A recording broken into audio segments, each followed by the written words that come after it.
600 साल पुराने इस मंदिर में आज भी भक्तों को दिया जाता है चूहों का कुतरा हुआ प्रसाद।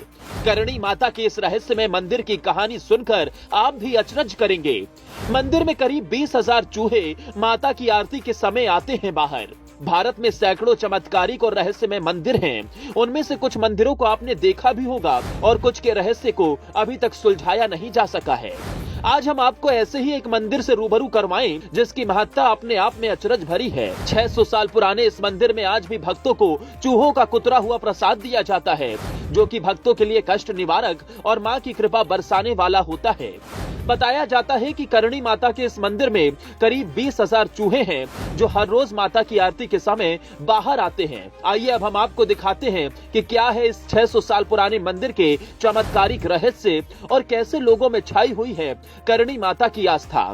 देखिए सूचना तंत्र न्यूज की ये रिपोर्ट। राजस्थान के बीकानेर जिले में स्थित है करणी माता का मंदिर। 1387 में एक चारण परिवार में हुआ था करणी माता का जन्म। करणी माता की बहन के पुत्र की मृत्यु हो जाने पर यमराज ने चूहे के रूप में किया था पुनः जीवित। चूहों के भोग से नहीं होता है कोई बीमार, मंदिर में नहीं आती है दुर्गंध। राजस्थान के बीकानेर जिले में स्थित करणी माता के मंदिर के रहस्य को बताया जाता है कि मां करणी का जन्म 1387 में एक चारण परिवार में हुआ था और इनका बचपन का नाम रिघुबाई था। इनका विवाह साठिका गांव के कीपोजी चारण से हुआ था। वैराग्य होने के बाद माता सांस्कारिक जीवन को छोड़कर भक्ति और लोगों की सेवा में लग गईं।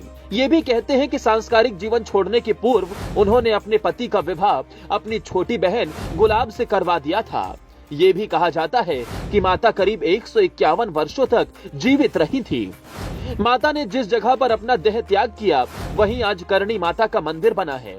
इस मंदिर का निर्माण बीकानेर रियासत के महाराजा गंगा सिंह ने करवाया था। ये मंदिर राजस्थान के बीकानेर से 30 किलोमीटर की दूरी पर देशनोक शहर में स्थित है। यहाँ जाने पर आपको मंदिर प्रांगण और गर्भगृह में हजारों चूहे नजर आएंगे। कहते हैं कि यहाँ पर लगभग 20,000 चूहे हैं, इसीलिए इस मंदिर को चूहों वाला मंदिर भी कहा जाता है। ऐसी मान्यता है कि करणी माता की बहन का पुत्र लक्ष्मण कपिल सरोवर में डूबकर मर गया था। जब माता को ये पता चला तो उन्होंने यमराज से पुत्र को पुनः जीवित करने की प्रार्थना की। यमराज ने विवश होकर उसे चूहे के रूप में पुनर्जीवित कर दिया। कहते हैं कि तभी से यहाँ पर हजारों चूहे खुलेआम घूमते नजर आते हैं। ये सभी माता के बेटे और वंशज हैं। हालांकि लोक गीतों में इन चूहों की एक अलग कहानी बताई जाती है। इस कहानी के अनुसार एक बार 20,000 सैनिकों की एक टुकड़ी देशनोक पर हमला करने के लिए आई थी। माता को जब यह पता चला तो देशनोक की रक्षार्थ इन सभी को अपने प्रताप से उन्होंने चूहा बना दिया था। कहा जाता है कि एक चूहा भी आपके पैर के ऊपर से होकर गुजर गया तो समझो कि आप पर देवी की कृपा हो गई, और यदि आपने सफेद चूहा देख लिया तो आपकी मनोकामना जरूर पूर्ण होगी।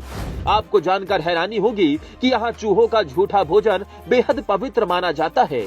भोजन को वहाँ प्रसाद के रूप में भी बांटा जाता है।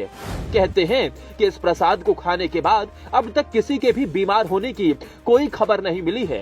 हालांकि यहाँ पर शुद्ध प्रसाद भी मिलता है। इन चूहों की एक विशेषता ये भी है कि सुबह 5 बजे मंदिर में होने वाली मंगला आरती और शाम 7 बजे संध्या आरती के समय अपने बिलों से बाहर आ जाते हैं। इस मंदिर से दुर्गंध नहीं आती है और आज तक इन चूहों के कारण अभी तक कोई बीमारी नहीं हुई है। ब्यूरो रिपोर्ट, सूचना तंत्र न्यूज। सूचना तंत्र, सिर्फ सच के साथ।